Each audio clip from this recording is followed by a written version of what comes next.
माझा आवाज हो. येतोय का? हो, येतोय. धन्यवाद. पुण्यश्लोक अहिल्याबाई होळकर,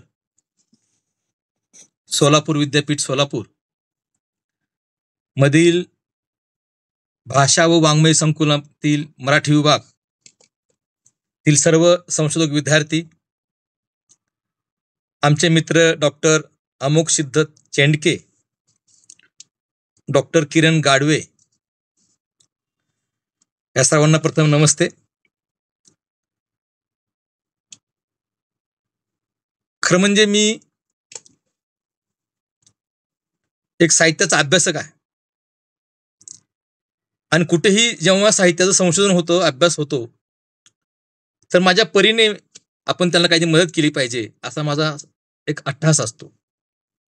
तर मला हा योग चेंडके सरांनी दिला, त्याबद्दल मी त्यांचे आभार मानतो, त्यांचे व गाडवे सरांचे. विषय फार चांगला आहे, साहित्य संशोधन आणि इतर सामाजिक शास्त्रे. काही गोष्टी आपण एक मिनिट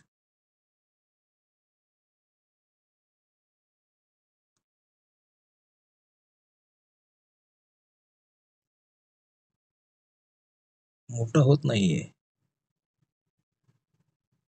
हा.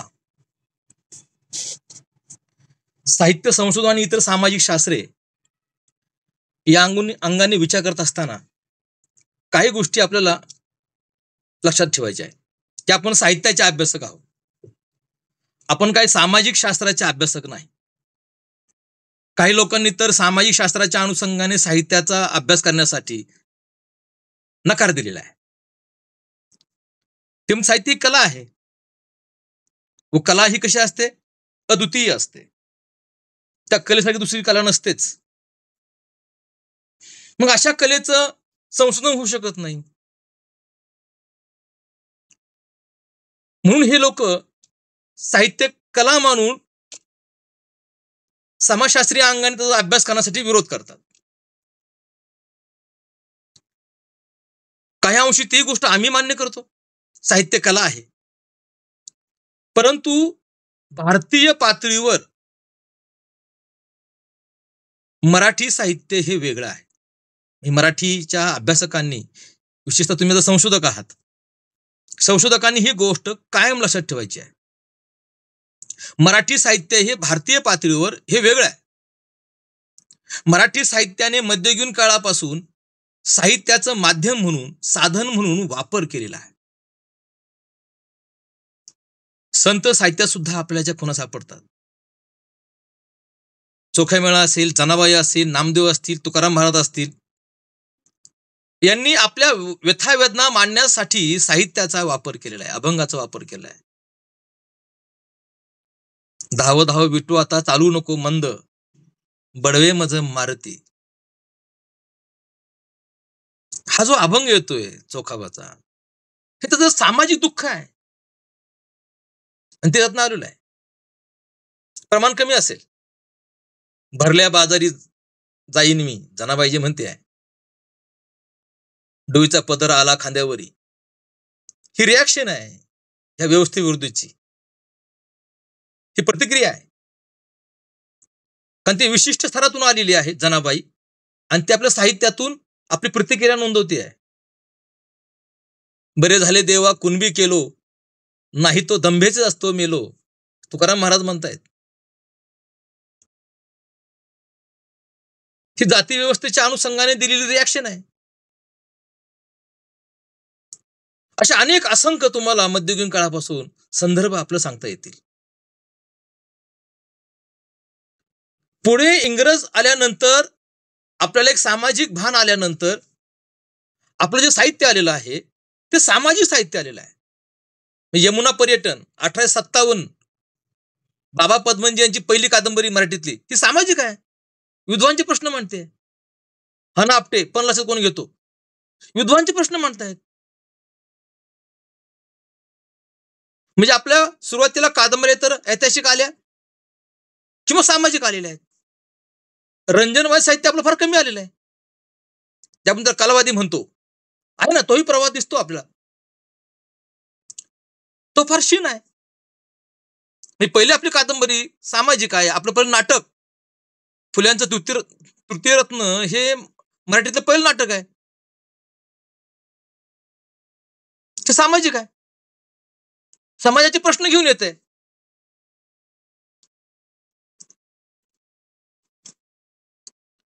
म्हणजे मराठी साहित्य हे सुरुवातीपासून हे सामाजिक अंगाने येत आहे. समाजाचे काहीतरी प्रश्न मांडण्यासाठी साहित्याचा वापर केला गेलेला आहे. बराच वेळा साहित्य हे उच्चवर्णीयांचं, ज्यांचं पोट भरलंय त्यांनी साहित्य लिहावं. ज्यांना खाईंची भ्रांत आहे, ज्यांना उद्याचा प्रश्न पडलाय, अशा माणसाने साहित्य लिहिलंय मराठीमध्ये. मग तो रंजनासाठी लिहितो का?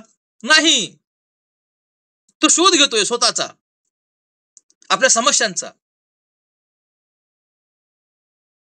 साहित्याचा लेखक कोण असावा, वाचक कोण असावा, ह्याचे चौकट मराठी साहित्याने मोडलेली आहे. तुम्ही आजही बघा, कोण सगळ्यात जास्त लिहितोय? चौकटी बाहेरचे लोक, जे उपेक्षित आहेत, भटकी लिहित आहेत, आदिवासी लिहित आहेत, महिला लिहित आहेत, दलित ग्रामीण लिहितच आहेत. म्हणजे आपल्या व्यथा वेदना मांडण्यासाठी आपण काहीतरी निर्मिती केली पाहिजे, हा एक संदेश मराठी साहित्याने अख्ख्या भारताला दिलेला आहे. मग पहिल्यांदा आपल्या इकडे दलित साहित्य प्रवाह आला, नंतर ग्रामीण आला, स्त्रीवादी आला, आदिवासी आता आलाय, आता भटके येत आहेत. पहिल्यांदा भारतीय पातळीवर, आणि इथून भारतामध्ये गेलेले. म्हणजे ज्यांचे पोट भरलेलं आहे त्यांनी साहित्य लिहावं, त्यांनी साहित्य वाचावं. ज्यांच्या घरात कोणी साहित्य वाचलं नाही, ज्यांच्या घरात कोणी लिखापिडी केली नाही, अशी माणसं साहित्य लिहू लागली. बरं, हे काय फार प्रगल्भ असं आहे का? तुमच्या सोलापूरमधून लिंबाळे 22व्या वर्षी अक्करमाशी लिहितोय. 22व्या वर्षी. अक्करमाशी म्हणजे काय? शिवीच आहे. त्याच्या घरात कोण लिहिलेलं वाचलेलं आहे? कोणीच नाही. आजी नाही, आई नाही, वडिलांचा प्रश्न वेगळा. असा माणूस 22व्या वर्षी लिहितोय. मग त्याला लिहावं असं काय वाटलं? तू काय लिहितोय? हे समजून घ्या. म्हणजे मराठी साहित्याचा जो प्रवास आहे तो सामाजिक अंगानेच आहे. बहुतांश, मी सगळ्यांना बोलत नाही. आणि इकडे बालकवींसारखा वेगळा निसर्ग आणणारा सुद्धा कवी आहे. हिरवे हिरवे गालगालीचे, हरितृणाच्या मखमालीचे, तेही आहे ना. तुतारी पण आहे, गोलपिटा पण आहे.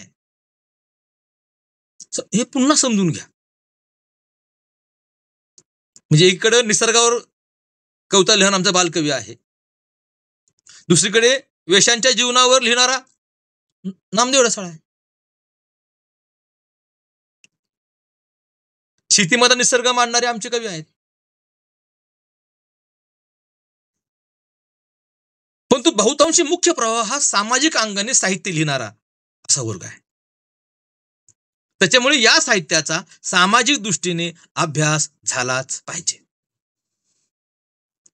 बराच वेळा प्रश्न असा पडतो, म्हणजे मी एक गाईड आहे, तर मी अनेक मुलांच्या समस्या जवळून पाहिलेल्या आहेत. नेमका संशोधनासाठी या सामाजिक शास्त्रांचा वापर कसा करावा? कारण या सामाजिक शास्त्रांचा उगम काही साहित्याचा उकल करण्यासाठी नाही. तुम्ही समाजशास्त्र व्याख्या पाहाल, राज्यशास्त्र, अर्थशास्त्र, मानसशास्त्र आणि ते जुळवून पाहाल, अजिबात जमणार नाही. अजिबात जमणार नाही.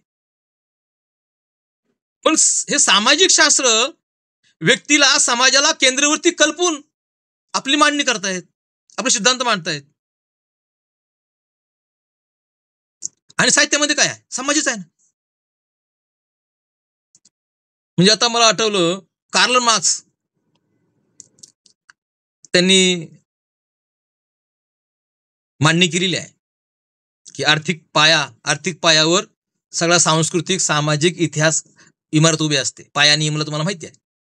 म्हणजे सगळ्याचा बेस हा आर्थिक आहे. असं असताना सुद्धा पैसा आल्यावर माणूस कसा वागतो हे त्यांना मांडता आलं नाही. यासाठी कार्ल मार्क्सने शेक्सपियरच्या नाटकामधले आहेत ते दाखले, आहेत ते डायलॉग आहेत तसे आपल्या पुस्तकात दिलेत. जगातला बुद्धिमान माणूस सुद्धा पैसा आल्यावर माणूस कसा वागतो, त्यात काय चेंज होतो नेमका, हे शेक्सपियरने आपल्या नाटकामध्ये मांडलेलं आहे. आणि कार्ल मार्क्स सारखा बुद्धिमान माणूस जो साम्यवादाची मांडणी करतो, आज जगात साम्यवादाला पसरलेला आहे साम्यवाद, आणि तो शेक्सपियर नाटकामधला उतारा आहे तसा घेतो. शेक्सपियरने काही कार्ल मार्क्स वाचून ते लिहिलं नव्हतं, कारण हे सगळी सामाजिक शास्त्रे व्यक्ती समाज यांच्या संबंधावर अवलंबून आहेत, आणि साहित्यामध्ये सुद्धा व्यक्ती आणि समाज यांच्या संबंधाच्या अनुषंगाने प्रतिबिंब पडलेलं असतं. पर्यायाने आपल्याला सामाजिक शास्त्रांचा आधार घ्यावा लागतो साहित्य उकल करण्यासाठी. तो कितपत घ्यायचा, कसा घ्यायचा? बऱ्याच वेळा मी अनेक पीएचडीचे प्रबंध पाहिले, मुद्दाम तुम्हाला मी सांगतोय.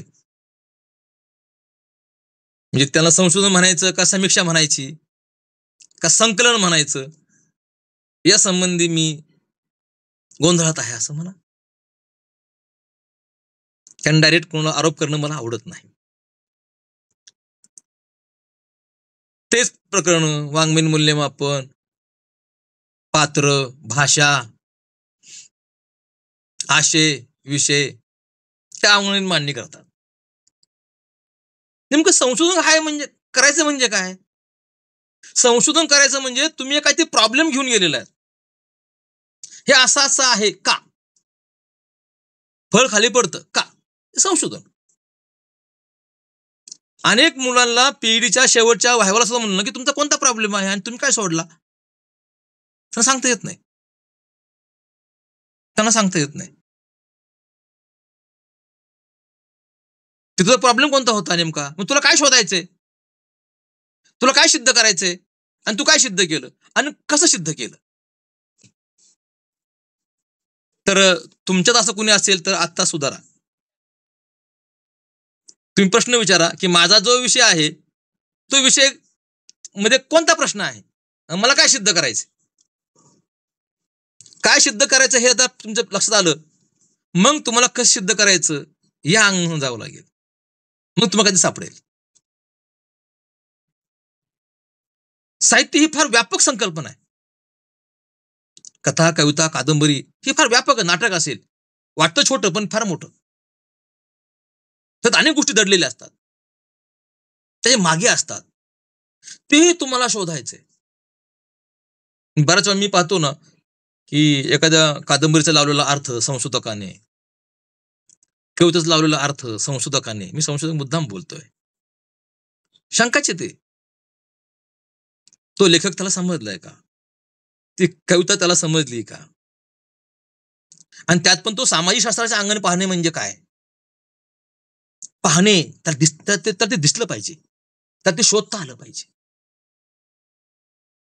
बारीक बारीक गोष्ट असते. म्हणजे आता नामदेव सरांची कविता आता विषय निघाला गोलपिटा, ते काय म्हणतात, स्वातंत्र्य कोणत्या गाढवीचं नाव आहे. मी वेगळ्या अंगाने पाहतो, स्वातंत्र्य हे पुल्लिंगी शब्द आहे, स्वातंत्र्य कोणत्या गाढवाचं नाव आहे असं पाहिजे होतं. कुठतरी पुरुष असतो डोक्यामध्ये पुरुषाच्या, मग ते येतं स्वातंत्र्य कोणत्या गाढवीचं नाव आहे. लक्षात ठेवा. ते विद्रोही असले, दलित मार्क्सवादी लिहित असले, थोडे स्त्रीवादी असले तरी त्यांच्या डोक्यात कुठंतरी पुरुष असतोच. शोधता आलं पाहिजे. इथं तुम्ही टाळ्या वाजवायच्या नाहीत कोणत्या कवितेला, कादंबरीला, वा वा छान छान, अजिबात नाही. असं का, हा काय लिहितोय चेक करायचं तुम्हाला. स्वातंत्र्य कोणत्या गाढवीचं नाव आहे, स्वातंत्र्य कोणत्या गाढवाचं नाव आहे असं पाहिजे. स्वातंत्र्य शब्द हा पुल्लिंग आहे, असं काय येतं. त्यांनी जाणून बुजून केलं नाही, पण ते नेहमीच असतं. भारतीय पुरुष आहे, भारतीय पुरुष आहे. भारतीय पुरुषाच्या डोक्यामध्ये आपण पुरुष आहोत. जात, प्रदेश, सामाजिक स्तर असतं. काही लोक मात करतात, मोठी गोष्ट आहे. त्यातनं बाहेर पडतात, मोठी गोष्ट आहे. पण ते असतं, कुठेतरी व्यक्त होतं अजाणतेपणामध्ये. संशोधकाला ते टिपता आलं पाहिजे, ते पकडता आलं पाहिजे.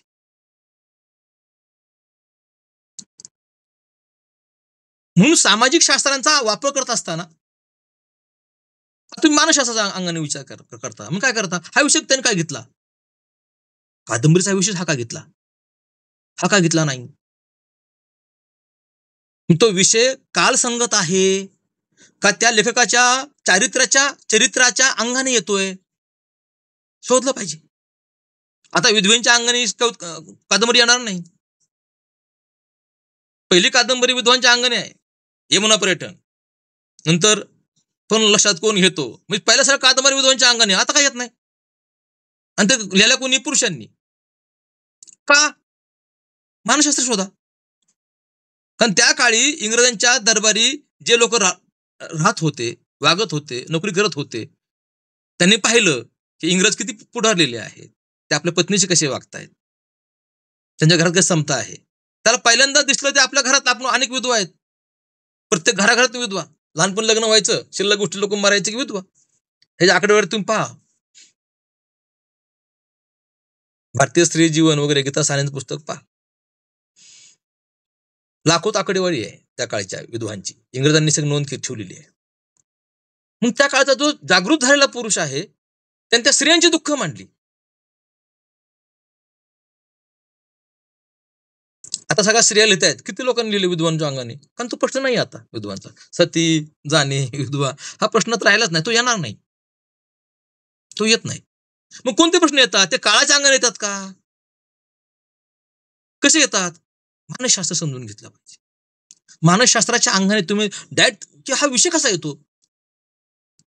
तुम्ही ते पात्र, आशय, विषय त्या अंगाने नाही. कादंबरीचा हा विषय विशेष का आला? हे पात्र का आलं? प्रत्येक ह्याला प्रश्नचिन्ह उपस्थित करा. प्रश्न उपस्थित करायला जास्त विचार करावा लागत नाही. त्याचे उत्तर द्यायला जास्त वेळ लागतो. उत्तर द्यायला वेळ लागतो. करा प्रश्न उपस्थित. आता मुरळी वगैरे ह्याच्यावर फार कमी कादंबरी येतात. मधल्या काळात फार येत होत्या 70-80 दरम्यान. कारण तीही एक समाज व्यवस्थेमुळे देवदासी तिचं वेगवेगळ्या अंगाने शोषण झालं. शारीरिक, मानसिक, आर्थिक. लेखकाची मानसिकता कशी असते? बाबुराव बागुलांची मी सूड कादंबरी पाहतो, राजन गवसांची चोंडके पाहतो, टोटल वेगळं आहे. इथे मानसशास्त्रात तुम्हाला विचार करावा लागतो. ती बाबुराव बागुलांच्या कथेतील देवदासी वेगळी काय येते? राजन गवसांच्या कादंबरीतली देवदासी वेगळी काय येते? मग तुम्हाला कळेल की लेखकाची मानसिकता, त्या पात्रांची मानसिकता आणि त्यांच्या प्रत्येक लेखाचा त्या लिहिण्यामागचं कारण काय, त्या प्रत्येक लेखाचं लिहिण्यामागचं कारण काय, तो असं का लिहितो.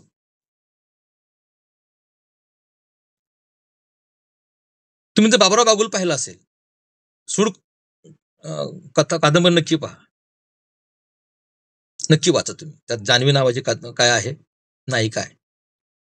तिची आई तिच्या अन्याय त्याच्या करते, कारण ती स्वतः मुरळी असते आणि तिला चांगलं माहिती असतं त्या गंगूला की आपण मुरळी आहोत. जोपर्यंत माझी मुलगी तरुण आहे तोपर्यंत ती पैसे कमवू शकते, नंतर तिला पैसे मिळणार नाही. आपल्या जगाला साधन नाहीये, आपल्या प्रतिष्ठा नाहीये. म्हणून ती मुलीला हमेशा मारत असते, सांगत असते आपल्याला काय जात आहे, आपल्याला काय जमीन आहे, आपल्याला काय प्रतिष्ठा आहे, गोर कातड आहे, कमवून घे. बघा लेखक कोणत्या अंगाने मांडतोय बाबुराव बागुल. म्हणजे देवदासी, कालची देवदासी जिला मध्ययुगीन काळामध्ये प्रतिष्ठा होती, ती आजच्या वेश्या व्यवस्थेमध्ये जगते आहे. आर्थिक दृष्ट्या झालेला बदल, सामाजिक दृष्ट्या झालेला बदल, तिच्याकडे बघण्याचा दृष्टिकोन कसा बदल झाला. घरात लोक ते कोणत्या अंगाने पाहतात, तिची विक्री केली जाते 500 रुपयासाठी. तुम्ही पहा जरा. आणि नंतर ती पुरुष बनण्याचा प्रयत्न करते. आता ती तिची विक्री होते, तिचे आर्थिक शारीरिक शोषण होतं, मानसिक शोषण होतं, इथपर्यंत ठीक आहे, हे वास्तव आहे. पण कोणत्या देवदासींनी हातामध्ये त्रिशूळ घेऊन विद्रोह केलाय? कोणत्या देवदासींनी स्वतःला पुरुष बनण्याचा प्रयत्न केलाय? कुणीच नाही. मी पुढचं काय दाखवतो? इथे लेखक आहेत. इथे बाबुराव बागुल आहेत. बाबुराव बागुल हे आंबेडकरवादी आहेत, मार्क्सवादी आहेत. आणि त्यांना चेंज आणायचा आहे. गुलामाला गुलामाची जाणीव करून द्या, म्हणजे तो बंड करून उठतो. म्हणून ते देवदासीला बंडखोरी दाखवतात.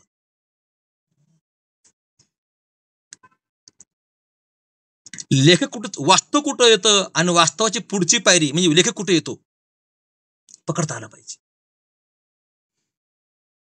जोपर्यंत तिचं जीवन दाखवतात गंगूचं ओके, पण जेव्हा ती विद्रोह करते, इथे लेखक आहे. इथे लेखकाने आपला हेतू सिद्ध करण्यासाठी तिला विद्रोह दाखवलेला आहे. चोंडकमध्ये त्या सलूची वडीलच म्हणतो की तो शेतकरी आहे, त्याला जमीन आहे, त्याला जात आहे. तो पुरला आपल्या जास्त बाहेर जाऊ देत नाही, कोणा पुरुषाबरोबर बोलू देत नाही. कारण का? त्याला जात आहे, त्याला पैसा आहे, प्रतिष्ठा आहे. त्याला आवडत नाही कुणावर गेलेली. गंगूवी तर म्हणते नाही तू जा. फरक मानसिकतेमध्ये. राजनगावस आहे ते दाखवतात, पुढे जात नाही. बाबुराव बागुल पुढे दाखवतात आणि त्याला स्वतः विद्रोह करायला लावतात. चळवळीतून आल्याचा परिणाम. बारीक गोष्टी असतात. त्या साहित्यकृतीचा अभ्यास करणे म्हणजे त्या लेखकाचा सुद्धा अभ्यास करतात असतो. त्या वाङ्मयाचा अभ्यास करणे म्हणजे त्या समकाळात सुद्धा अभ्यास करायचा असतो. कोणत्या काळात कोणतं संशोधन होतं, कोणत्या काळात कोणतं साहित्य लिहिलं जातं, हे सामाजिक शास्त्राच्या अंगणीत आपल्याला सिद्ध करता येतं. म्हणून सामाजिक शास्त्रांचा तुम्हाला अभ्यास करावा लागणार. एखादं पात्र आत्महत्या करतं म्हणजे काय? तुम्ही आत्महत्या सिद्धांत पाहिला. मी याच्यावर एक व्हिडिओ केलेला आहे. साहित्य आणि मानसशास्त्र, साहित्य आणि समाजशास्त्र, साहित्य आणि राज्यशास्त्र, साहित्य आणि इतिहास. मी तुमच्या सरांना पाठवतो, चेंडके सरांना पाठवतो, 4ही व्हिडिओ पाठवतो, ते तुम्हाला पाठवतील. ते साहित्य आणि समाज, मी असं साहित्य संशोधनाच्या अंगाने बोलणार आहे. तर तुम्ही पाहिलं असेल की मानसशास्त्राच्या अंगाने एखादा माणूस आत्महत्या करतो, त्याला समाज जबाबदार असतो, हे सिद्ध केलेलं आहे. सगळ्याचा परिपाक असतो. आत्महत्या करणं साधी गोष्ट नाही. विशिष्ट एका बिंदूवर तो आल्यानंतर, सगळे विचार थांबल्यानंतर तो आत्महत्या करायला डेअरिंग करतो. तर समाज व्यवस्था कारणीभूत असते. हे सगळ्या अनुषंगाने तुम्ही साहित्याचा अभ्यास करू शकता. इथपर्यंत तो गेलाच का? कोणत्या घडामोडी घडल्यात? बराच कादंबरी सगळं येत नाही, ते तुम्हाला पकडायचं असतं. कसं आलंय, काय आलंय ते. राज्यशास्त्र, राज्यशास्त्राचा विषय सगळ्यात महत्वाचा आहे. मी तर म्हणेन की प्रत्येक कथा, कादंबरीत, कवितेत हा विषय आहेच म्हणजे आहे. एम.ए. पर्यंत माझं अज्ञान होतं. म्हणजे काय पॉलिटिकल सायन्सचा काय संबंध आहे, राजकारण काय समजून घ्यायचा संबंध आहे. पुन्हा नंतर कळलं, मग कळलं की समाजशास्त्रामध्ये पॉलिटिकल सायन्स हा राजा का आहे, सगळ्यात मेन शास्त्र आहे. राजकारण म्हणजे काय? सत्ता संघर्ष. निवडणुका वगैरे हा वेगळा भाग आहे. ते एक भाग आहे. सत्ता संघर्ष, तुमचा माझा भावाभावात, पती पत्नीत सत्ता संघर्ष असतो. कोण ग्रेट होतो, उपजत असतो. ते 2 बहिणी सुद्धा सत्ता संघर्ष असतो. सत्ता संघर्ष, स्त्री पुरुष सत्ता संघर्ष, जातीय व्यवस्था सत्ता संघर्ष, धार्मिक कलह सत्ता संघर्ष. आता जे विधान आहेत ना, सत्ता संघर्ष अंगाने आहेत. पॉलिटिकल सायन्स म्हणजे काय, तो कसं असतं, माझी सगळ्यांना विनंती आहे, सगळ्यांनी समजून घ्या. कसं राजकारण असतं, ते भाषेत सुद्धा राजकारण असतं.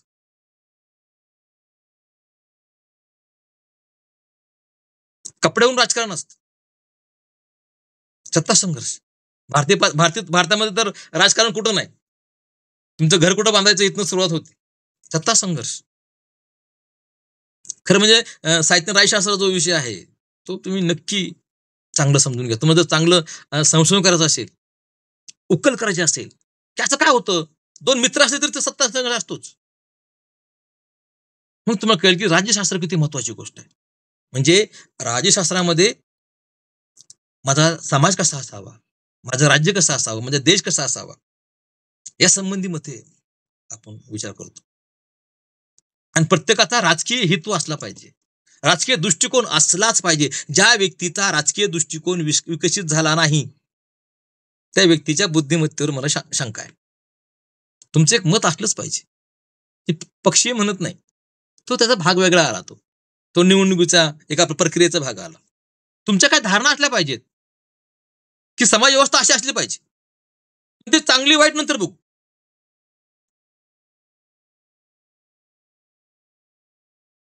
हे असं असायला पाहिजे. आरक्षण असावं कोण असावं, मत असलं पाहिजे. ते नंतर बघू. स्त्रियांना आरक्षण द्यायचं का नाही, नंतर बघू. मत असलं पाहिजे. हे आपलं तुमचे काय असले पाहिजेत, ठाम मत असली पाहिजेत. आणि कोणी समजून सांगितलं तर ते बदलून घेण्याची ही मानसिकता तुमच्यावर असली पाहिजे. तुमचं राजकीय मत आहेत. समाज व्यवस्था कशी असावी आणि ती ठरत असताना तुमचे काही निकष असले पाहिजेत. मग तुम्हाला कळतं की कोणती पात्र कशी आहेत. परंपरेने येऊन वागणारी पात्र कशी आहेत. स्वतःवर विश्वास असलेली माणसं कसं स्वतः निर्णय घेतात. कळून येत, लगेच कळून येत. म्हणजे हे पात्राचा विकास का झाला नाही, व्यक्तिमत्व विकास का झाला नाही, हे पात्राचा विकास का झाला. कुठेतरी हळू त्याचे विधान येतं. कुठे त्याचा हळू दृष्टिकोन येतो. त्यातून कळून येते की बाबा हे पात्र वेगळ्या अंगाने बोलतंय. हे वेगळ्या अंगाने विकास करतंय. शहरातून आलेली माणसं वेगळ्या अंगाने वागतात. शिकलेली बाई वेगळ्या अंगाने बोलते. का? मानसशास्त्रीय झालेले बदल आहेत. तिला राजकारण कळलेलं आहे. सत्ताकारण कळलेलं आहे. म्हणून तुम्हाला राज्यशास्त्राचा त्या अंगाने विचार करावा लागतो. बऱ्याच वेळा आपल्याकडे राज्यशास्त्राचा अंगाने विचार करत असताना निवडणुका, आमदार, खासदार ते नाही, तो भाग वेगळाच आहे. म्हणून तुम्ही या पातळीवर मगाशी म्हटलं मी, की नांदू ढसाळ वेगळ्या अंगाने शब्द वापरतात. सत्ता संघर्ष. बाबुराव बागुल तसंच आहे. त्यांच्यातले जे पुरुष विद्रोही आहेत, तेवढा महिला विद्रोही नाहीयेत. सत्ता संघर्ष. आंबेडकर म्हणले होते ना, अंतिम लढाई ही महिला लढणार आहेत. पुरुषांवर त्यांचा जास्त भरोसा नव्हता. फार पुढचं जाणारा माणूस होता. ते काय म्हणले, अंतिम लढाई इथली ही महिला करणार आहे. आणि तीच पूर्ण काय करू शकते, पूर्ण स्वातंत्र्य आणू शकते. ती दबली गेली आणि त्याला माहिती नाहीये काय गोष्टी कशा आहेत त्या. शिकली सवरली म्हणून फार गोष्टी कळल्या असं नाही. बऱ्याच वेळा आपण त्या शास्त्रांच्या अंगाने सामाजिक विश्लेषण करत नाही. आपल्या घरातलं विश्लेषण करत नाही. लोकांचे वागण्याचं विश्लेषण करत नाही. फक्त डिग्र्या घेऊन बसतो. तुम्हाला विश्लेषण करता आलं पाहिजे. सामाजिक विश्लेषण हे असं का चाललंय, आता असं काय चाललंय, हे लोक असे का बोलतायत, ह्यामध्ये धारणा कोणती असली पाहिजे, कोण बोलतोय, कसं बोलतोय, कशामुळे बोलतोय, तुम्हाला माहिती असलं पाहिजे. तुम्हाला हे कळलं पाहिजे. तुम्हाला उकल करता आली पाहिजे. हा म्हणतोय मग तसं मी करतो, नाही नाही नाही, तो शिक्षित वर्ग नाही, तो शिक्षित व्यक्ती नाही. तुम्हाला उकल करता आली पाहिजे. आणि अशा उकल करणारी माणसं, सामाजिक भान असलेली माणसं, तीच साहित्याचं उकल करू शकतात. आणि ते ह्यांना फक्त विश्लेषण करतात, संग्रह करतात. हे काही देऊ शकत नाही. स्पष्टीकरण करणे, सिद्धांतन करणं त्यांना जमत नाही. त्यांना निरीक्षण नोंदवता येत नाही. त्यामागची पार्श्वभूमी सांगता येत नाही. असं का, कशामुळे, हे त्यांना विश्लेषण करता येत नाही. ते तुम्ही केलं पाहिजे. कारण का, प्रत्येक साहित्यकृती ही काळाचा आपत्ती आहे. इतिहासाचा आपल्याला वापर करता येतो साहित्यासाठी. इतिहास म्हणजे काय, परिवर्तन, चेंज. काहीतरी बदल झाल्यावर आपण नोंद घेतो. छत्रपती शिवाजी महाराजांच्या आजोबाची आपण नोंद घेत नाही, मालोजीरावांची. त्यांची नोंद घेतो, कारण त्यांनी मोठा बदल केला. त्यांनी स्वराज्य निर्माण केलं, त्यांनी चेंज केला, त्यांनी बदल केला, आपण त्यांची नोंद घेतो. त्यांचा इतिहास झाला. मग इतिहास सुद्धा समकालीन असतो. प्रत्येक पिढीचा इतिहास वेगळा असला पाहिजे असं म्हणतात, किंवा प्रत्येक पिढीचा वाङ्मय इतिहास वेगळा लिहिला पाहिजे. आणि खरं आहे, प्रत्येक पिढी आपल्या अंगाने पाहते. मग तुम्ही शिवकाळाकडे आजच्या अंगाने पाहताय. मॅनेजमेंट गुरु छत्रपती शिवाजी महाराज म्हणजे काय, MBA शिकला आणि तू त्या अंगाने बघतोस. त्या काळच्या मानसिकतेत जाणं अवघड गोष्ट आहे. आपण त्या काळच्या गोष्टींचा आत्ता अर्थ लावतोय. मी इतिहास होता समकालीन असतो. तरीही आपल्याला ऐतिहासिक त्याच्या अंगाने अभ्यास केल्यानंतर पात्रांचा चांगला अभ्यास करता येतो. अनेक पात्र जगतात 21व्या शतकामध्ये, पण त्यांची मानसिकता मध्ययुगीन काळातली आहे. तुमच्या आजूबाजूला अशी पात्र असतात, तुमच्या कथा कादंबरीत अशी पात्र असतात. मग कळतं की हा असा का वागतो. ऐतिहासिक गोष्टींच्या अनुषंगाने आपल्याला अभ्यास करता येतो. हे असं काय होतंय, कारण समाज असा बदलत जातो आणि समाज बदलाला ऐतिहासिक कारणे असतात, भौगोलिक कारण असतात, सामाजिक कारण असतात. अचानक गोष्ट घडते, मध्ये करोना आला, त्यामुळे साहित्य आलं.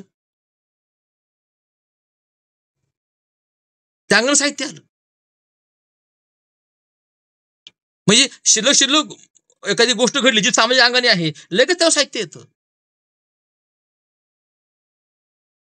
क्रियाप्रतिक्रिया येतात. मग समाज बदलासाठी अनेक गोष्टी कारणीभूत असतात. आणि इतिहासाच्या अंगाने आपल्याला तसा विचार करावा लागतो. आपली भाषा तशी होते. मोगलाई माजली का, हा शब्द काय येतो. पेशवाई सारा गुंता होतो म्हणजे काय,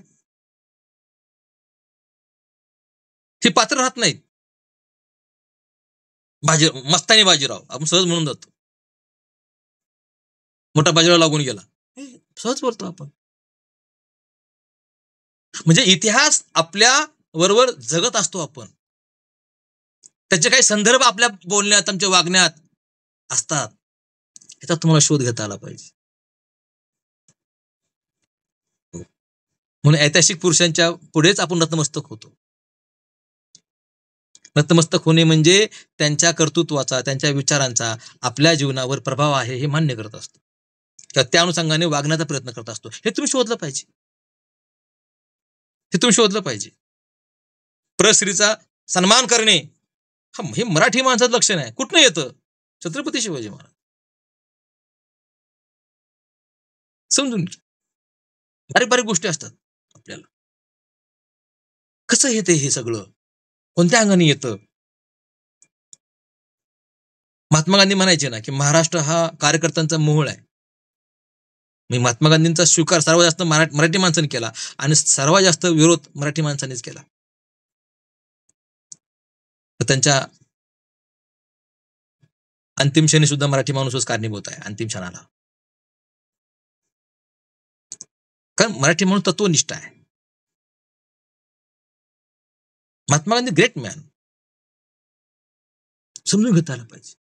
तो प्रभाव आहे आपल्या अख्ख्या महाराष्ट्रावर की भारतावर. तो वेगवेगळ्या अंगाने येतो, तो तुम्हाला दाखवता आला पाहिजे. मराठी माणूस शांत कसा आहे, तो गांधींच्या विचारांचा कसा आहे, तो फुले आंबेडकरांचा विचार कसा आहे, हे तुम्हाला सिद्ध करता आलं पाहिजे. त्यामुळे लेखकाची मानसिकता कशी आहे, लेखक कोणत्या प्रदेशामधला आहे, कोणत्या स्तरामधला आहे, याचाही तुम्हाला अभ्यास करता आला पाहिजे. ती फक्त कादंबरी नसते हो, ती कादंबरी रिॲक्शन आहे, लेखकाला आलेल्या अनुभवाची रिॲक्शन आहे. तो लेखक समजून घेतला पाहिजे. त्या लेखकाचं इतर साहित्य वाचलं पाहिजे. मी पाहतोय ना, एखाद्या लेखकाची तुम्ही कादंबरी घेतली, त्या लेखकाने कथा लिहिली आहे, नाटक लिहिलेलं आहे, ते तुम्ही पाहत नाही. प्रवास वर्णन लिहिले तुम्ही पाहत नाही.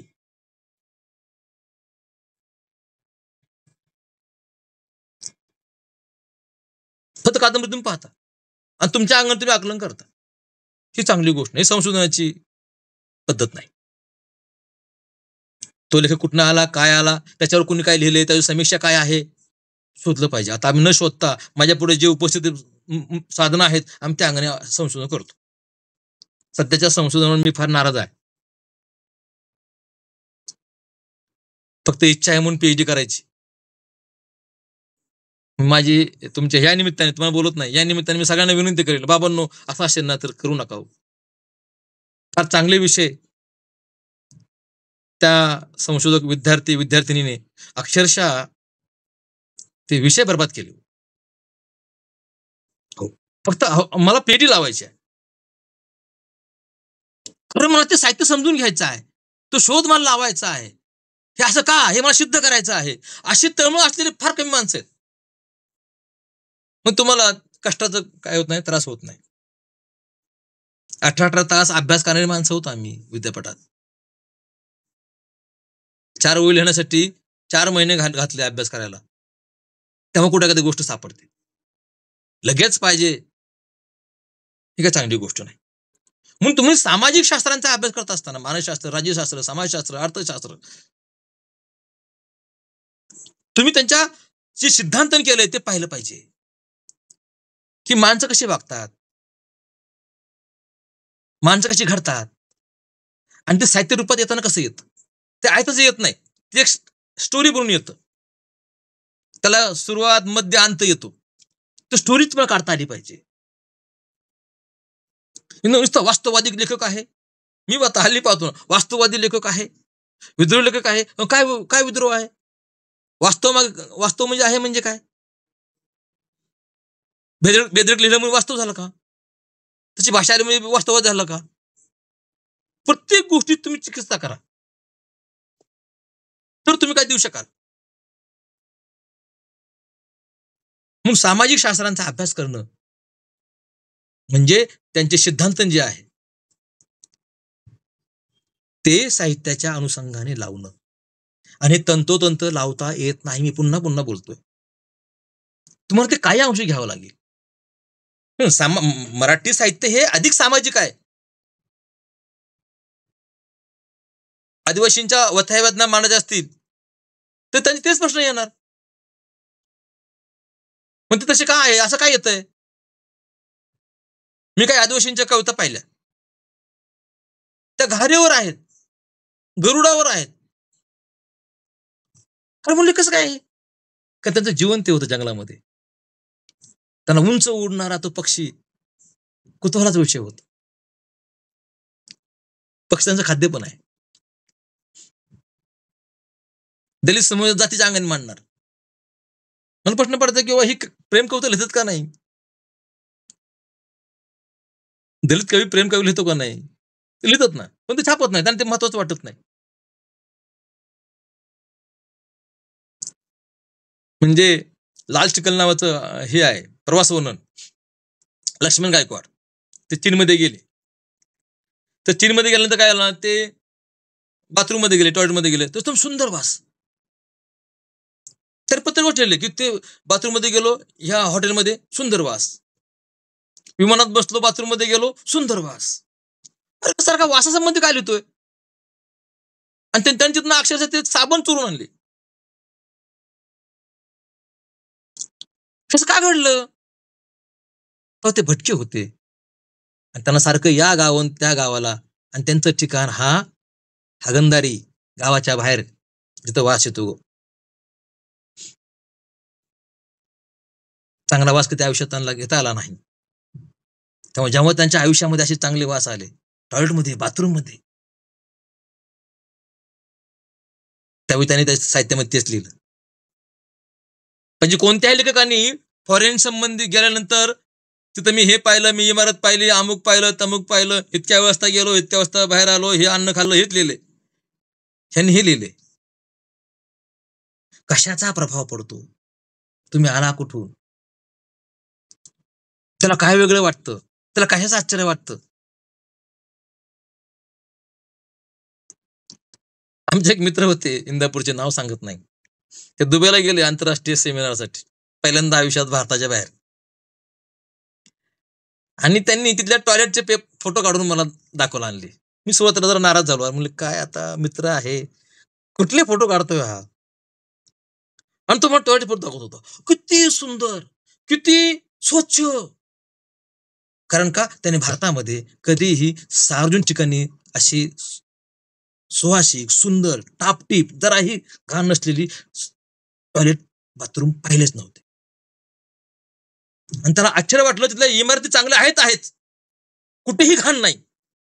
स्वच्छता वाखाणण्याजोगी आहे. म्हणून त्या माझ्या मित्रांनी हे दाखवलं होतं. इमारत कोणी आता दाखवत होतं. पण तुमच्यावर पडलेले प्रभाव, तुम्ही कोणत्या पद्धतीने रिॲक्ट होता, कोणते शब्द वापरता,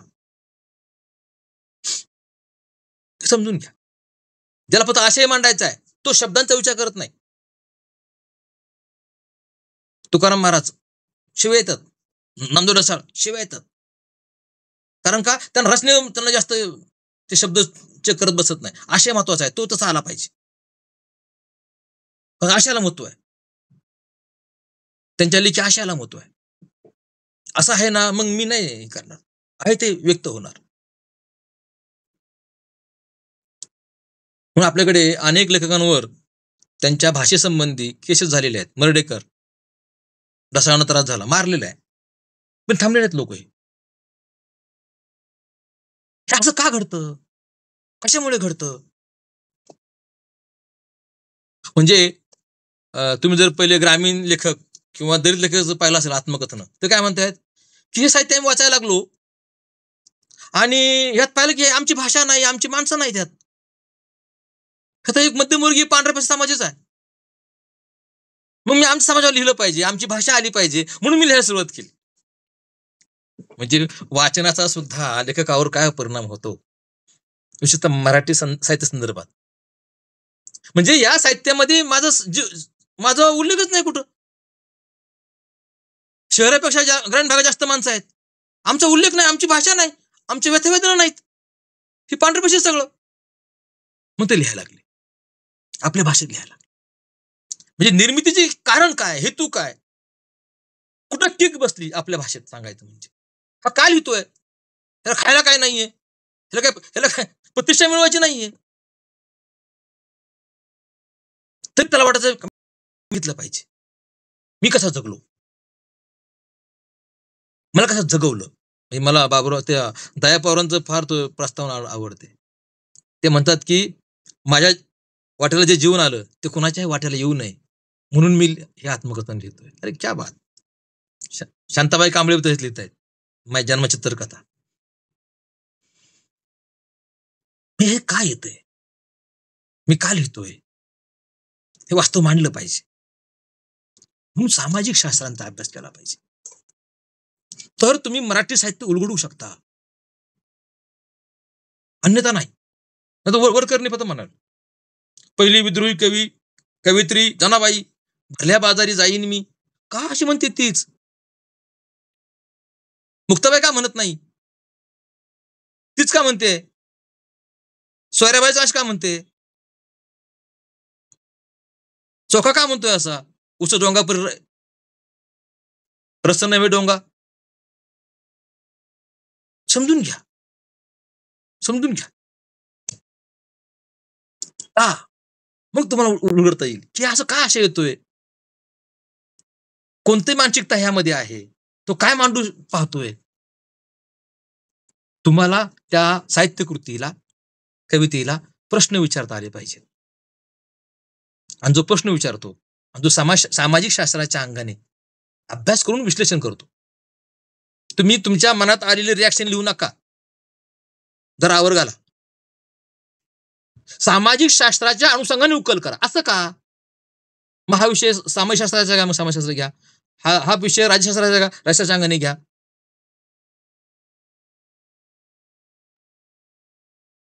हा विषय मानसशास्त्राचा, माणसाच्या अंगाने घ्या. हे तुम्हाला घेता आलं पाहिजे. नेमकं कशामुळे आपण कशाचा कोणता कशाने अभ्यास केला पाहिजे, हे ज्याला समजलं की माझा प्रॉब्लेम काय आहे आणि तो कशाने सोडता आला पाहिजे, हे ज्याला कळलं तो चांगलं संशोधन करू शकतो. म्हणजे साहित्य संशोधनासाठी सामाजिक शास्त्रांचा अभ्यास करणं ही सोपी गोष्ट नाही. किती लोकांनी पॉलिटिकल सायन्सची पुस्तकं वाचली, पॉलिटिकल सायन्स समजून घेण्याचा प्रयत्न केला. सामाजिक शास्त्रे केलं पाहिजे, केलं पाहिजे. अर्थशास्त्र फार महत्वाची गोष्ट आहे, फार महत्वाचा प्रश्न आहे.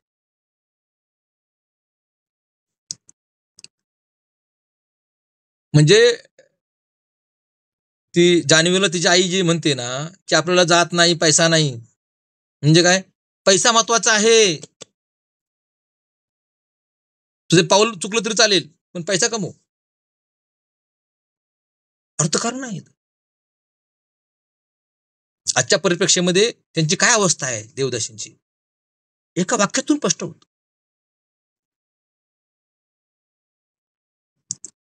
आणि एखादा पैशावाला म्हणून कसा वागतो? कोणत्या पद्धतीने वागतो? कारण पैसा पॉवर आहे.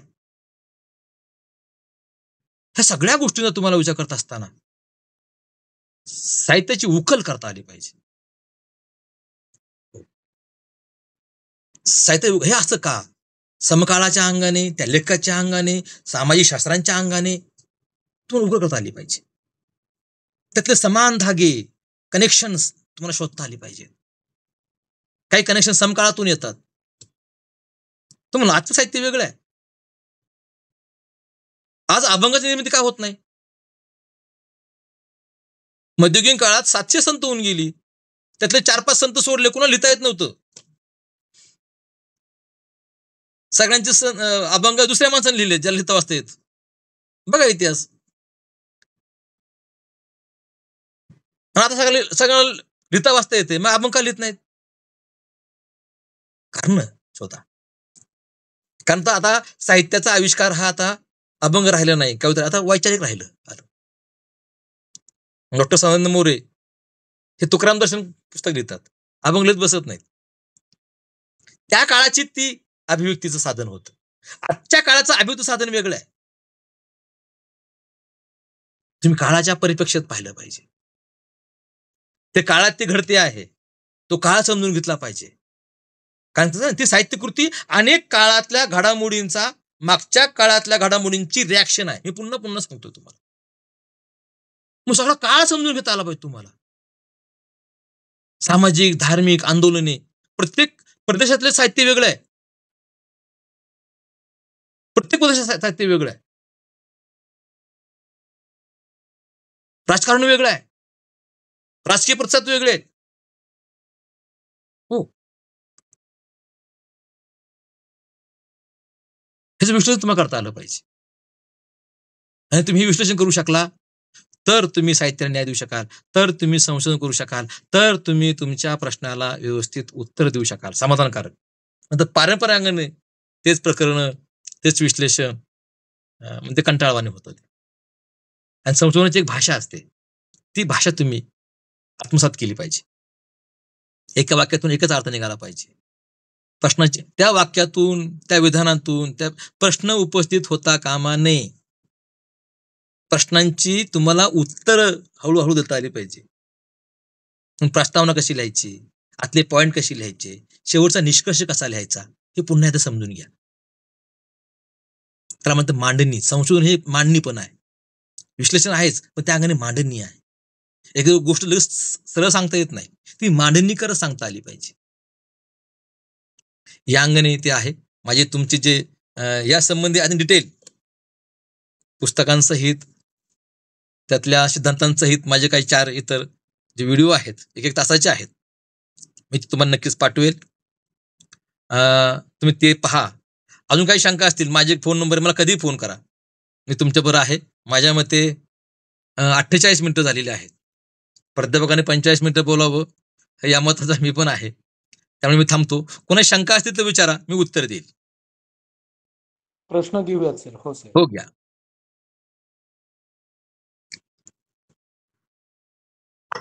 कुणाचे काही प्रश्न असतील तर कृपया आपलं नाव सांगून आपला प्रश्न विचारा.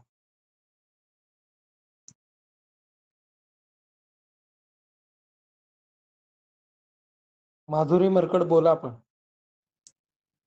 हॅलो सर, मी माधुरी बर्डे. बोला. सर, आपण जे सांगितलं की कादंबरीचा अभ्यास करायचा म्हणजे लेखकाचाही अभ्यास करायचा, पण मग साहित्य वाचताना ती कलाकृती समजून घेण्यासाठी लेखक मेला असं समजून वाचायची अशी जी कन्सेप्ट आहे, तिथे ही लेखक समजून घेण्याची संकल्पना योग्य ठरते का? समजा एखादा लेखक मला आवडत नाही आणि तीच कादंबरी जर योगायोगाने माझ्या प्रबंधाच्या विषयाशी निगडीत मला अभ्यासाला आली, तर त्या कादंबरीला माझा त्या लेखकाविषयीचा पूर्वग्रह दूषित दृष्टिकोन न्याय देऊ शकेल का? बर बर चांगला प्रश्न विचारला. बेसिक प्रश्न आहे. हम्म. पहिली गोष्ट, हा लेखक मला आवडत नाही असं हे पूर्वग्रह संशोधकाला योग्य नाहीत. संशोधक हा तटस्थ असतो. व्यक्तिगत भावना यांना अजिबात किंमत नसते.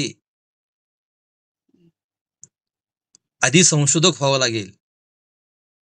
अच्छा. लक्षात घ्या. मी आमचे सुराज पुणेकर नावाचे आम्हाला सर होते विद्यापीठात शिकवायला. ते म्हणायचे हम्म. की तुम्हाला एखादं शिल्प असेल है की नाही, तर शिल्पाकडे कलाकार म्हणून पाहता आलं पाहिजे. चित्राकडे, शिल्पाकडे तुम्ही वेगळ्या अंगाने पाहत गेला तर तुमच्याकडे कलादृष्टी नाही. हम्म. म्हणून संशोधक हा तटस्थ असला पाहिजे. हम्म. बाबुराव बागुले माझे आवडते काय आहेत, लेखक आहेत, नामदेव समाज आवडत आहे, पण त्यांचे चिकित्सा केल्यानंतरच आपल्याला पकडता येतं ह्यात काय आहे ते. अच्छा. म्हणून चांगल्या वाईट आधी तुमच्या धारणा असतील तर तुम्ही संशोधन करू शकणार नाही. तुम्ही त्या पातळीवर आलाच नाही अजून संशोधनाच्या. तटस्थता फार महत्वाची गोष्ट आहे. आणि लेखक मेला ह्या समजून तुम्ही कादंबरी अजिबात नाही. लेखक त्या पात्राच्या प्रत्येक ओळीत जिवंत आहे. हो, त्या पात्रात जिवंत आहे. वेगवेगळ्या दृष्टिकोनातून जिवंत आहे. त्याची भाषा, त्याची शैली, त्याचा दृष्टिकोन. म्हणलं की बाबुराव बागुल वेगळ्या अंगाने पुढचं मांडतात, जे वास्तव नाहीये.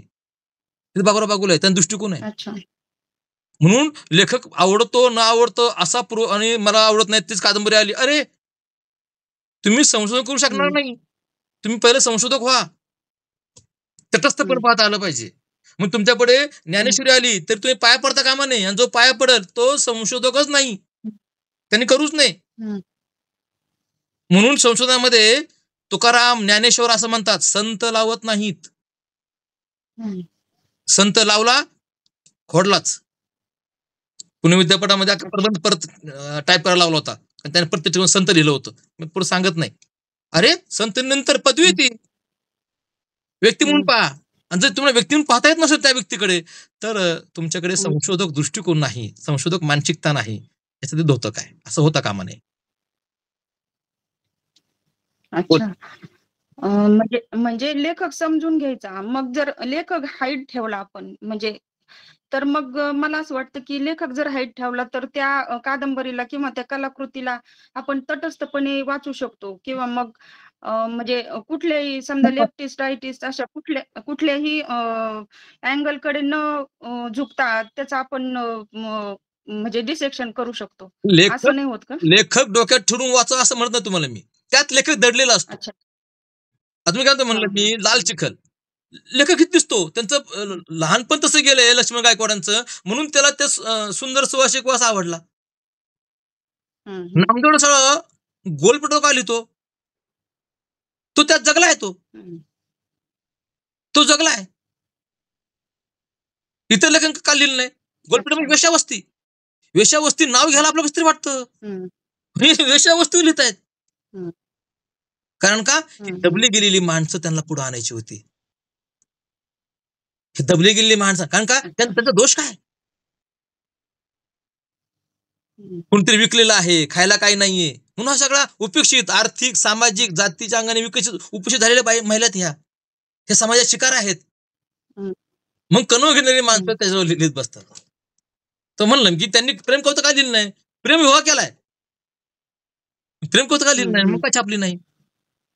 लेखक त्याच्या विषयात दिसतो. मग तुम्ही त्यांचा मार्क्सवाद घेऊन तुम्ही सगळं वाचणार का? नाही ना. जिथे आवश्यकता आहे तिथे पाहायचं आहे, काही काही उकल करण्यासाठी पाहायचं आहे. अच्छा. असं ते आहे. म्हणजे लेखक सोडून आपण ते कादंबरी वाचूच शकत नाही प्रबंधासाठी. लेखक पूर्ण तुम्हाला बात करता येणार नाही. तुम्हाला पूर्ण बात करता येणार नाही. लेखक तुमच्या हात येतोच. ऐतिहासिक कादंबरी कोण लिहितोय मग नीट बघा, कोण लिहितोय? त्यांची पोटं भरली आहेत आणि ज्यांचे सरदार घराणे संबंध आहेत, नाव घेत नाही. आणि त्यांना आता आपण पारतंत्र्यामध्ये आहोत ह्याला कसं तरी वाटतंय, पण आमचा इतिहास होता, आमचे राजे होते, आम्ही सरदार होते, हेच मत लिहित आहेत. मानसशास्त्र आहे. अच्छा. त्यांनी तेच का लिहिलं? हे समजून घ्या. अच्छा. या सगळ्या गोष्टी फार महत्वाच्या आहेत. धन्यवाद. पुढचा प्रश्न कोणाचा? सर मी नमस्कार सर. नमस्कार. मी अनुप्रिया भोळा. माझा विषय सामाजिकच आहे सर. माझा विषय आहे संशोधनाचा पीएचडीचा, की सामाजिक नाटकातील स्त्री जीवनाचा अभ्यास आहे. तर नाटकातील मी आता जेवढे काही म्हणजे नाटक वाचत आहे, सगळे सामाजिक नाटक किंवा त्यांचा जो अन्याय आहे, अत्याचार आहे, तो सगळं मी प्रिया त्याचा प्रश्न अभ्यास. विचारा, कृपया प्रश्न विचारा हो प्लीज हो, प्लीज प्रश्नच प्रश्न. विचारतेय. तर तर सध्याच्या ह्या काळामध्ये ह्या संशोधनाचा उपयोग होईल का सर? कारण का आता समाजातील जो सध्या परिस्थिती चालू आहे, त्या समाजाला धरून म्हणजे महिलांना एवढे काही भेटत आहेत सगळे आणि पुढे त्याचा उपयोग होईल का? हे तुमच्यावर आहे. ह्या ह्या संशोधनाचा? हा, आता हे तुमच्यावर आहे. हा, आजचे प्रश्न असे का आहेत?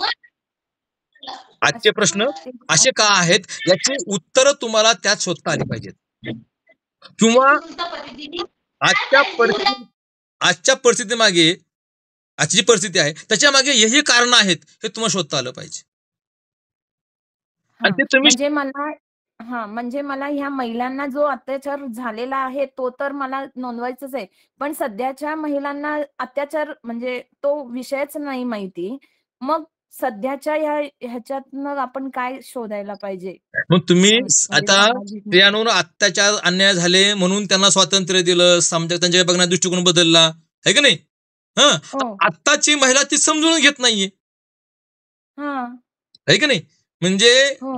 एक सर्वे केला होता मागे एक टीव्ही वाल्यांनी, आणि एका इंजिनिअरिंग करणाऱ्या मुलीला एक फोटो दाखवला सावित्रीबाई फुलेंचा. हां. तर मग ही कोण बाई आहे?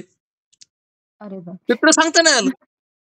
तुम्ही ज्या अहिल्याबाई होळकर पुण्यश्लोक यांच्या विद्यापीठात शिकताय, तो फोटो घेऊन तुमच्या घरात दाखवा तुम्ही. किती लोक ते बघतात ते पहा. माफ करा. म्हणजे पुण्यातलं विडंबन पाहिलं का तुम्ही, जिथे पहिले भिड्यांची शाळा होती, पहिली मुलींची, राईट, ज्यांना कसला अधिकार नव्हता वेद पठण करण्याचा, मंत्र म्हणण्याचा, आहे की नाही? त्या महिलांना पहिलं कुठं शिकवलं? 1848 भिडेवाड्यात. भिडेवाड्यात गणपती आहे, दगडूशेठ हलवाई, आणि तिथे लाखो महिला मंत्र म्हणत बसतात आणि त्या भिडेवाड्याकडे बघत सुद्धा नाहीत. त्यांना मंत्र म्हणण्याची परवानगी नव्हती. त्या भिडेवाड्याने सुरुवात केली. म्हणजे विसरल्यात त्या. मग ते हे का घडलं? मग तुम्हाला या उदाहरणाच्या अनुषंगाने द्यावं लागेल. हे असं होतं, तसं होतं. जे इतिहास विसरतात ते इतिहास घडू शकत नाहीत, राईट? तुम्हाला स्त्रियांना आत्मभान देणं फार काळाची गरज आहे. आणि हे तुमचं काम आहे. नाटक सोडून हे पण आपण मांडू शकतो ना. तुम्ही त्या नाटकातून तुम्हाला ह्याचे संदर्भ मिळतील आणि ह्या संदर्भाच्या अनुषंगाने तुम्ही दुसरी मांडणी करू शकता. बरोबर, हे की नाही? आजच्या काळातील महिलांचे सामाजिक भान किती आहे तुम्ही विश्लेषण करू शकता. बरोबर आहे सर. आजचा जो काळ आहे तो लिहू शकतो आपण. 30 वर्षापूर्वी कसं होतं? भयानक परिस्थिती होती. काय तुम्ही सगळं दाखवलं पाहिजे, सगळं लिहिलं पाहिजे. आता मी स्त्रीवादी आहे काय, परंतु काय गोष्टी मी म्हणतो की बाबा महिला एवढी आकूड कपडे काय घालते? माझी मुलगी पण आहे, मी तर म्हणतो बेटा असं काय करते? पुरुष असं कोणी करतो का? त्याला मानसशास्त्रीय असेल काहीतरी, मला उत्तर सापडत नाहीये. मग तुम्ही तसं करू नये असं म्हणत नाही. काय स्वातंत्र्य आहे, पण पुरुषाने असं केलं का? बरोबर. मग हे असं का होतंय? म्हणजे मी सुद्धा ह्या विचार करतो, काय असं काय होतंय? मग कुठेतरी स्त्रीची समाजाकडे बघण्याची, स्वतःकडे बघण्याची एक दृष्टिकोन असेल तो शोधला पाहिजे. आणि तो आरोप करून नाही, लक्षात घ्या, समजून घेऊन. हा मुद्दा सोडायचा नाही, समजून घेऊन. काय आरोप करून नाही. कारण का महिला आत्ता बाहेर पडायला लागली हो, तिला बाहेरचं जग माहिती नाही. आणि पुरुष आत्ता घरात काम करायला लागलाय.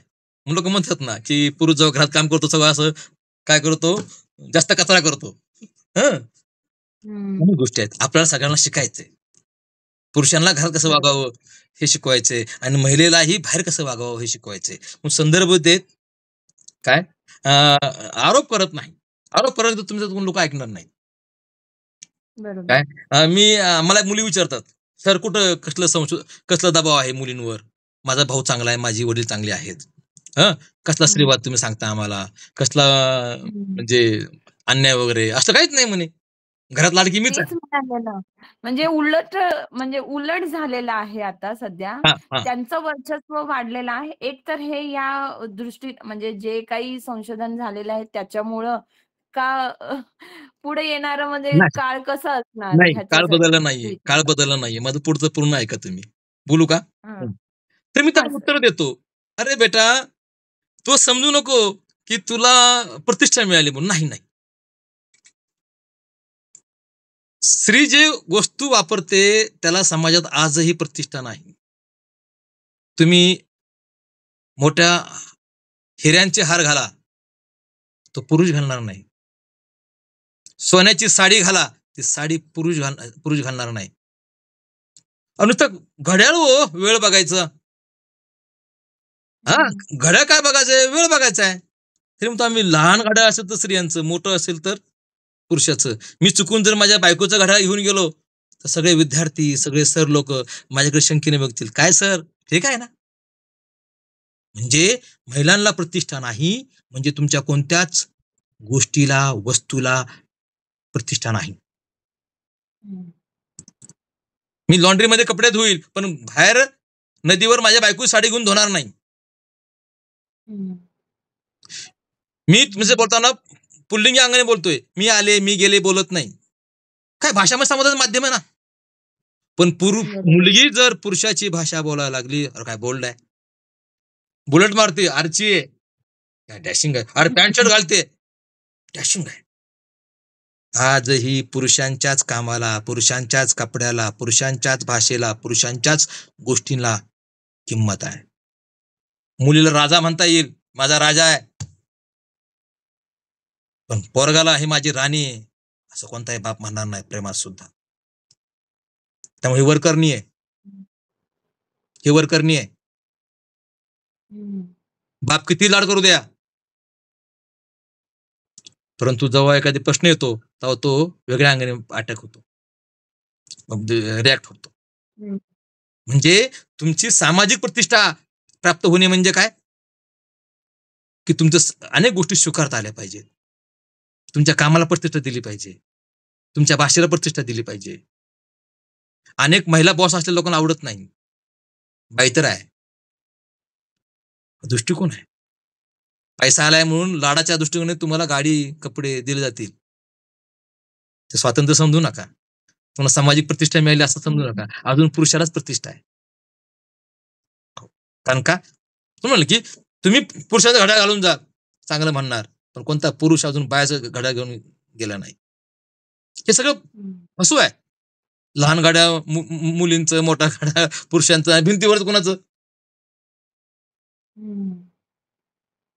समजून घ्या. म्हणून ती विषमता हिता आहे, बघण्यामध्ये आहे. तुमचं नाव कोणी ठेवणार नाही, संगीता पुरात नाव ठेवणार नाही. जर ठेवलं तर एखाद्या भावाने बहिणीचे कपडे घालून गेलं तर तुम्ही कसं बघाल? महिला सुद्धा तुम्ही देणार प्रतिष्ठा, तुम्ही सुद्धा प्रतिष्ठा देणार नाहीत, कारण तुम्हाला अजून श्रीवाद कळला नाही. कपडे म्हणजे अंग झाकणे आहे, काय हरकत नाहीये, हरकत नाहीये. कपडे म्हणजे अंग झाकणे आहे, पण ते स्त्रीची निशाण ठरते, विशिष्ट पद्धतीने शिवलेले कपडे. एवढं सोपं नाहीये जे एका लाटीमध्ये निघून जाईल. तुम्हाला पुढे यावं लागेल, तुम्हाला सिद्ध करावं लागेल महिलांना की हो आम्ही खांद्याला खांदा लावून तुमच्या बरोबर वागू शकतो, मत व्यक्त करू शकतो. हे तुम्हाला करावं लागेल. तुम्हाला बौद्धिक व्यवहार करावा लागेल पुरुषांशी. पुरुष म्हणतात ना, काय नाही बाईला दागिने दिले, जरा गोड बोलले, संपलं. तिने राजकारणावर बोलत नाही, तिने समाजकारणावर बोलत नाही, तिने बोललं पाहिजे. तिने जाती व्यवस्थेमध्ये बोललं पाहिजे, तिने राजकारणावर बोललं पाहिजे, तिने विश्लेषण केलं पाहिजे, आणि त्याला आपला नेता कळला पाहिजे, आपला गुरु कोण आहे, आपला भाग कोण उभा होतो कळलं पाहिजे. ज्या दिवशी कळेल त्या दिवशी ह्या बदलाला सुरुवात होईल, नाहीतर ह्या बदलाला सुरुवात होणार नाही. दुय्यम स्थान, दुय्यम स्थान. बोला.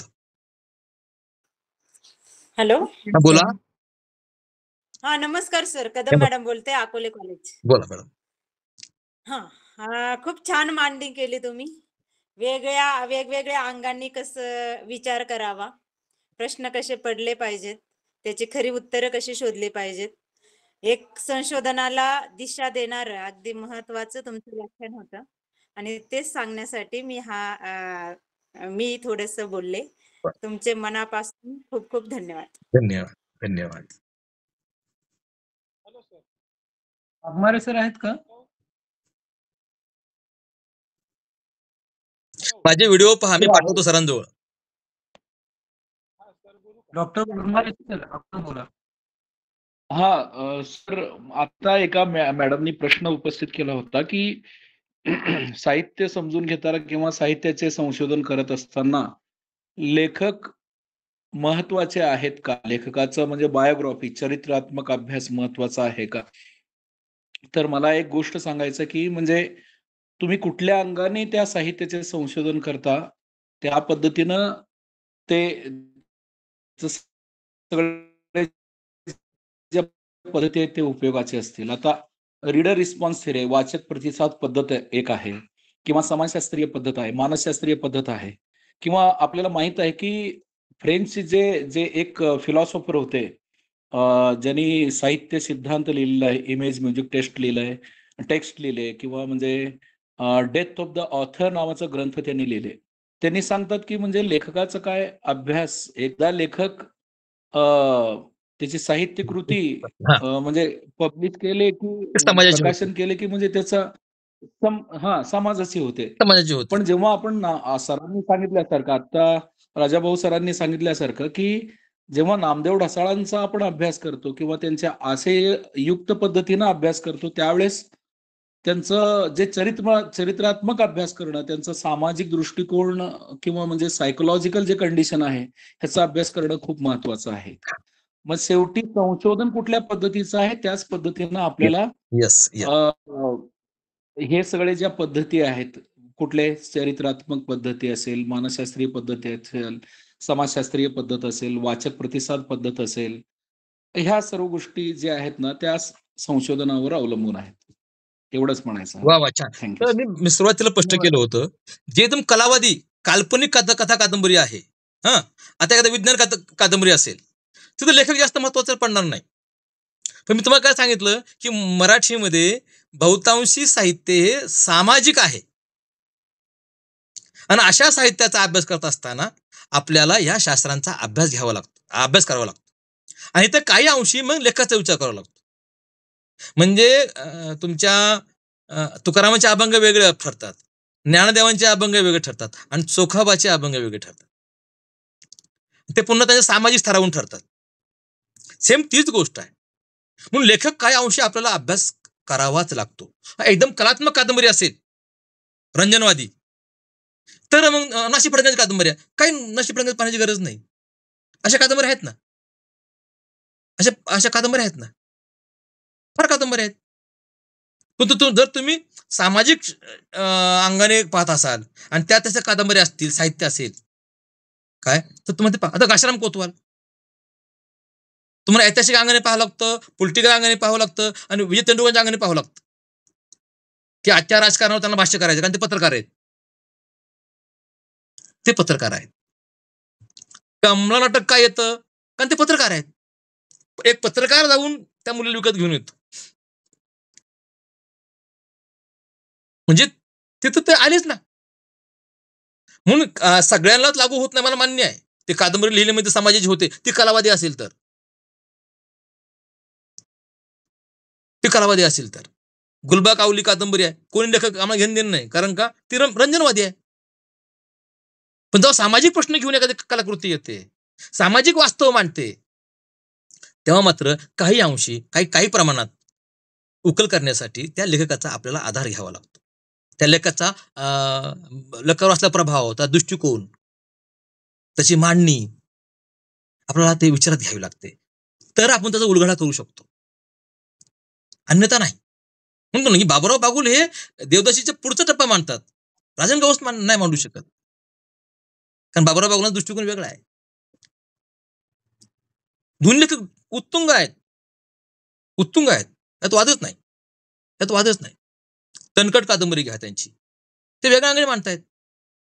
तणकटमध्ये ते काय म्हणतायत की सगळ्या चळवळी ह्या बोगस आहेत. तो गावातला जो आबा आहे म्हातारा माणूस तो ग्रेट. तो कुठे इंग्लंडला गेला होता, मोठे समाजशास्त्र शिकलाय बिकलाय, पण तो इथल्या व्यवस्थेतून आलाय आणि तो सांगतोय, तो त्यांना ग्रेट वाटतो. कारण हे व्यवस्थेचे समर्थन करणारा लेखक असेल तर थोडं असं होतं. तो चळवळीला दुय्यम लेखतो. लेखक आहेत, इतर नाही टिकणार. तुम्ही गांधारी डोळे वाचा कोतापल्ले सरांची, मग कळेल तुम्हाला लेखक कसा अंगाने विचार करतो, त्याच्यावर कायचा प्रभाव आहे काय. असं होतं, सगळं येतं ते. लेखक फार महत्वाची गोष्ट आहे, पण सगळ्या बाबत नाही. जर ते सामाजिक विषय घेऊन आले असेल तर लेखक आपल्याला पाहावा लागतो. तो कोणत्या अंगाने असं काय मांडतोय, तर ते आपल्याला पाहावं लागेल की त्यामागे दृष्टिकोन कोणता आहे. अशा त्या गोष्टी आहेत सगळ्या. Thank you sir. नमस्ते सर, आवाज येतोय का? हो, येतोय मॅडम. येतोय बोला. हा, नमस्ते सर. आजचं सेशन खरंच खूप चांगलं झालंय आणि ऐकत राहावंसंच वाटत आहे सर. आणि माझा प्रश्न असा होता की पांढरपेशा लेखकांच्या अनुषंगाने कथेच्या साहित्याचा विचार केला असता व्यक्तिचित्रण वेगळ्या पद्धतीचं येतं आणि तेच आपण अण्णाभाऊ साठे घ्या, महादेव मोरे घ्या, यांच्या साहित्यातील जातीयवादाचे व्यक्तिचित्रण वेगळ्या पद्धतीने येतं. मग आपण संशोधक विद्यार्थी म्हणून कुठल्या ह्याच्याने मांडणी करायची? हा, आता हे जे लेखक आलेले आहेत, खालच्या थरातून जे लेखक आले आहेत ना, त्यांचे काही प्रश्न आहेत, हो सर. म्हणून त्यांची पात्र वेगळी येतात. हो. मध्यमवर्गीय जे आहे ना, त्यांना ते एक रंजनवादी दाखवायचं आहे. मग तुम्ही जर पाहिलं असेल की ते साहित्य वाईट आहे असं नाही बरं का. म्हणजे आपण बऱ्याच वेळा ते म्हणतो पांढरपेशी आहे, सदाशिव पेठ आहे, कृपया असं म्हणू नये. ते त्यांच्या पुढे इंग्रजी साहित्य होतं. त्यांनी काहीतरी आपल्या व्यथा मांडल्या, कारण आपल्याकडे कादंबरी हे नव्हतं, कसं लिहायचं काय लिहायचं माहिती नव्हतं. आपण संत साहित्य, पंत साहित्य ह्यातून आलोय बघा, हे की नाही. आपला तो हे नव्हता, म्हणजे लगेच आरोप करणं ही चांगली गोष्ट नाही, हे संशोधकाचं काम नाही. तसं नाही, ते मांडण्याची पद्धत एक परंतु अशी आहे की आपल्याला ते समजून घ्यावं लागेल असं का आलं. कारण का त्यांचा वाचक हा वेगळा होता. त्यांचा वाचक हा वेगळा होता आणि त्यांचा दृष्टिकोन तसा होता काय, म्हणून त्यांनी त्या पद्धतीत त्यांचं येतंय. आणि ह्यांचा दृष्टिकोन वेगळा आहे. तुम्ही सांगितलं मी यांना खायला काही नाही पण साहित्य लिहितायत, कसं काय बाबा. अण्णाभाऊ दीड दिवस शाळेत गेलेत, नंतर लिहिता असं शिकलेत. ते मग ते लाल बावटामध्ये आलेले आहेत मार्क्सवादी चळवळीमध्ये, आणि मग ते लिहायला लागलेत. ये आजादी झूठी है, देश की जनता भूखी है. म्हणजे हे समजून घ्या कसं येतंय, कोणत्या अंगाने येते. त्यांनी केलेलं बलुतेदारी पद्धतीतील व्यापाऱ्यांचे चित्रण आणि आपल्या ह्याच्यातून चित्रण थोडस फरक पडतो सर, कथेचा अभ्यास करताना फरक पडतो. परंतु मराठी साहित्यामध्ये समाज जीवन का आलं, हे त्यांनी आणलं, हे त्यांना सलाम केलं पाहिजे. कारण का आपल्याकडे राजावर आणि देवावर साहित्य लिहायचं अशी परंपरा होती, माणसावर साहित्य लिहायचं नाही. त्यांनी लिहिलं, ते बालबोध होतं, त्या काळाच्या अनुषंगाने ते महत्वाचं होतं. पण कारण का आपल्याला एवढी साहित्य लेखनाची परंपरा नव्हती काय. तरी शाळात सगळं नाटक आलं ना देवलांचं, हेच नाटक शोकांतिका नाहीये, सुखात्मिकाच आहे. पण त्या अंगाने प्रश्न तरी आला, म्हणून शारदा ऍक्ट आला, बालद्रट विवाह.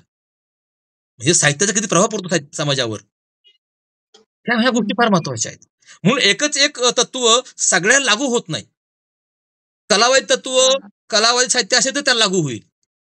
समाजवादी सामाजिक तत्व हे समाजवादी कादंबरी असेल, सामाजिक कादंबरी असेल तर त्याला लागू होत. दोन्ही प्रभाव आहेत, हे सगळ्यांचा पाहण्याचा दृष्टिकोन हा वेगवेगळा आहे. की डॉक्टर आहे पण हा दातांचा आहे, हा डोळ्यांचा आहे, हा हृदयाचा आहे, है की नाही. तसं ते तुमचा आधार कोणता आहे, तुमची साहित्यकृती कोणती आहे, त्या अनुषंगाने तुम्हाला संशोधन पद्धती वापरावं लागेल. त्यामुळे ही बरोबर ही चूक असं म्हणता येत नाही, असं म्हणता येत नाही. ओके सर, थँक्यू, धन्यवाद. धन्यवाद. धन्यवाद. आपण सगळ्यांनी प्रश्न विचारले महत्वाचे. हेच म्हणावं. बोललो मी सर 8:30 वाजले. धन्यवाद बरं का. थांबूया आता. तर होय सर, होय सर. आजच्या या 6व्या व्याख्यानमालेमध्ये सर आदरणीय आमचे मार्गदर्शक doctor Rajabhau Bhailome sir, Surekha madam, एक रिक्वेस्ट करायची होती. बोला. सरांचं व्याख्यान बोला, पुन्हा बोला. एकदा अजून ठेवलं तर छान होईल सर, कारण आजचं व्याख्यान एवढं छान वाटलं, बर. पॉइंट सगळे क्लिअर झाले. बर, तर सरांनी परत आपल्याला वेळ दिला तर अजून छान वाटेल. नक्की देईल मी. घेऊ नक्की घेऊ. नक्की देईल. Thank you sir. आणि माझे ते 4 व्हिडिओ पहा, मी पाठवतो, सरांना पाठवतो. हो सर. होय सर, पाठवून ठेवा, मी विद्यार्थ्यांना लगेच. पाठवतो. हो. तर एकूण सरांनी संशोधन समस्येपासून व्याख्यानाला सुरुवात केली की संशोधन समस्या आधी विद्यार्थ्यांनी व्यवस्थित समजून घेतलं पाहिजे, कारण संशोधन समस्याच नाही तर संशोधन कशाच होईल, अशा पद्धतीने सरांनी एकूण व्याख्यानाची सुरुवात केली. आणि विविध साहित्य कृतीतील सामाजिकता अनेक कलाकृतींच्या नावासहित लेखकासहित सरांनी उदाहरणाचं उलगडून दाखवलं. साहित्य कृतीकडे, लेखकाकडे किंवा त्याचा विचार करताना तत्कालीन परिस्थिती किंवा काळ, पर्यावरण यांचा विचार किती महत्वाचा आहे, हाही विचार सरांनी आपल्या ह्या व्याख्यानातून मांडला. तसंच संशोधकाकडे चिकित्सकपणा आणि चौकसपणा असला पाहिजे. जे संहितेचं संशोधन हे चिकित्सेनं केलं पाहिजे, हाही विचार सरांनी मांडला. तर संशोधन करताना कोणाच्या प्रभावाखाली न येता शरण जाऊन संशोधन करू नये, अशी भूमिका सरांनी मांडली. आणि एकूणच सरांनी नाहिरे वर्गाबद्दलची जी एक निष्ठा सरांनी साहित्याच्या सामाजिकतेसंदर्भात व्यक्त केली, ती खरं वाखाणण्याजोगी ठरली खरं तर. आणि संशोधकाने कलाकृतीचा केवळ अर्थ न सांगता त्याचा अन्वयार्थ लावला पाहिजे, ही भूमिका एकूण आदरणीय भैलोमे सरांनी आजच्या या व्याख्यानामधून मांडली. त्यासाठी मी सरांचे मनपूर्वक आमच्या विद्यापीठाच्या मराठी विभागाकडून आणि विद्यार्थ्यांच्या वतीने आभार व्यक्त करतो. तसेच या प्रश्नांमध्ये अनेकांनी सामील झाले. आमचे वाघमारे सर असतील, अंजली कुकणे आहेत आणि अनुप्रिया असतील, अजून कोण मला आठवत नाही, अनेकांनी प्रश्न विचारले. ह्या सर्वांचेही आपण आभार मानूयात. आणि बरोबर 8:30 वाजतायत. आणि सर धन्यवाद बरं का, अगदी कमी वेळात आपण आम्हाला होकार दिलात आणि खूप चांगलं व्याख्यान झालं. धन्यवाद. हो, थँक्यू सर. Okay, okay. धन्यवाद.